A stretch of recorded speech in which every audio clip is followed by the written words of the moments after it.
पहला रिएक्शन मैं शहजाद आपसे चाहती हूं, और मुझे लगता है रिएक्शन से पहले तो आपके चेहरे पर एक कुटिल सी मुस्कान होगी, वो आ जाएगी, और उसके बाद आपके रिएक्शन आएंगे जॉइंट डिक्लेरेशन पर भी, और जो इस वक्त इकोनॉमिक कॉरिडोर की घोषणा की गई है। ये दोनों हिंदुस्तान के लिए बहुत खूबसूरत, शानदार और दमदार खबर है।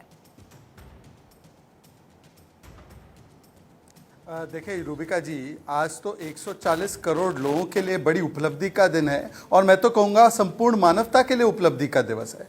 शुरुआत कैसे हुई आज के दिन की?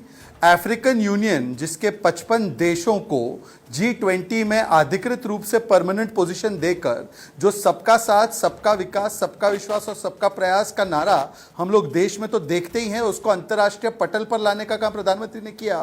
तो आज G20 G21 में तब्दील हो चुका है, और ये भारत की अध्यक्षता में हुआ है। और देखिए कितना सुंदर संयोग है कि जिस ग्लोबल साउथ की पैरवी करने के लिए, जिस सेतु को बनने के लिए भारत को एक प्रकार से टकटकी लगाए पूरी दुनिया, विकासशील दुनिया देख रही थी, तो विकसित देशों के सामने खड़े होकर विकासशील और विकसित देशों के साथ एक पुल बनने का काम अगर किसने किया तो भारत ने किया। और किस पैमाने पर किया? देखिए, एक तो विकास का पताका हमारा कई वर्षों से, अब 7-8 वर्षों से लहरा रहा है ब्रह्मांड में, कि किस प्रकार से IMF ने भी माना है कि हम सबसे तेजी से बढ़ने वाली अर्थव्यवस्था है। हम मॉर्गन स्टैनली ने भी माना है, we are the fastest growing, 10th से 5th पोजीशन पर आ गए।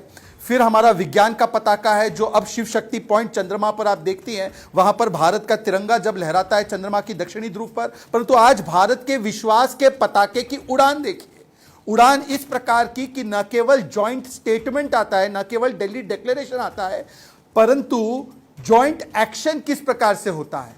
रूबिका जी, आज जो ये G20 का समिट दिल्ली में हुआ है, आउटकम के रूप में देखें तो 112 आउटकम्स हुए हैं, जबकि प्रीवियस जो G20 हुआ करते थे उसमें मैक्सिमम 50 to 60 आउटकम डिक्लेरेशन होते थे। इसमें 112 आउटकम डिक्लेरेशन, मतलब दुगने काम को करने का काम G20 भारत में किया गया है।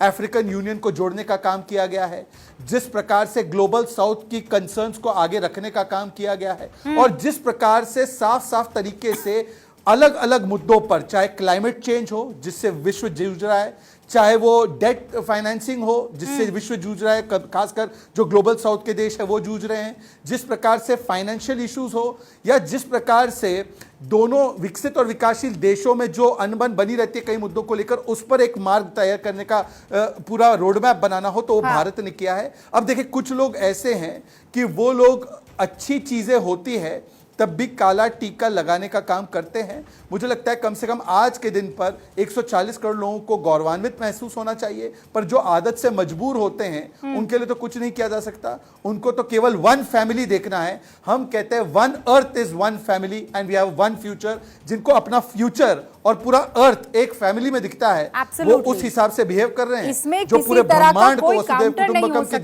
दृष्टि से देखता है, वो मानवता के लिए सब। आप जो बात कह रहे हैं वो 100% सच है। और अभी जो यहाँ पर इस वक्त भारतीय हमारे साथ जुड़े हुए हैं, वो चाहे किसी भी आइडियोलॉजी से ताल्लुक रखते हो, लेकिन इस बात पर तो आज 100% वो अग्री करेंगे कि जो आज डिक्लेरेशन आया है उसमें, ये देखिए, इससे पहले मुश्किल था, नहीं आ पाया था। दोनों तीनों देश जो हैं वो एक पेज पर नहीं आ पाए थे। मैं सुपर पावर्स की बात कर रही हूँ। G20 2022 की अगर मैं आपको याद दिलाऊं तो यूक्रेन रूस जंग पर सहमति बन ही नहीं पाई थी। रूस और चीन ने बयान से खुद को अलग कर दिया था। लेकिन ये जो घोषणा पत्र हैं, कुछ मैं आपको जो आज इस बार पहली मर्तबा हुआ उसके बारे में बता देना चाहती हूँ। एक तो G20 पर आम सहमति पर काम करने पर सहमति बन गई है। सभी की सहमति घोषणा पत्र के लिए जरूरी थी और सबको एक पेज पर रखा गया है। दिल्ली घोषणा पत्र में आप सुन लीजिए, 4 बार रूस यूक्रेन जंग का जिक्र किया गया है। दोनों को युद्ध रोकने की सलाह दी गई है।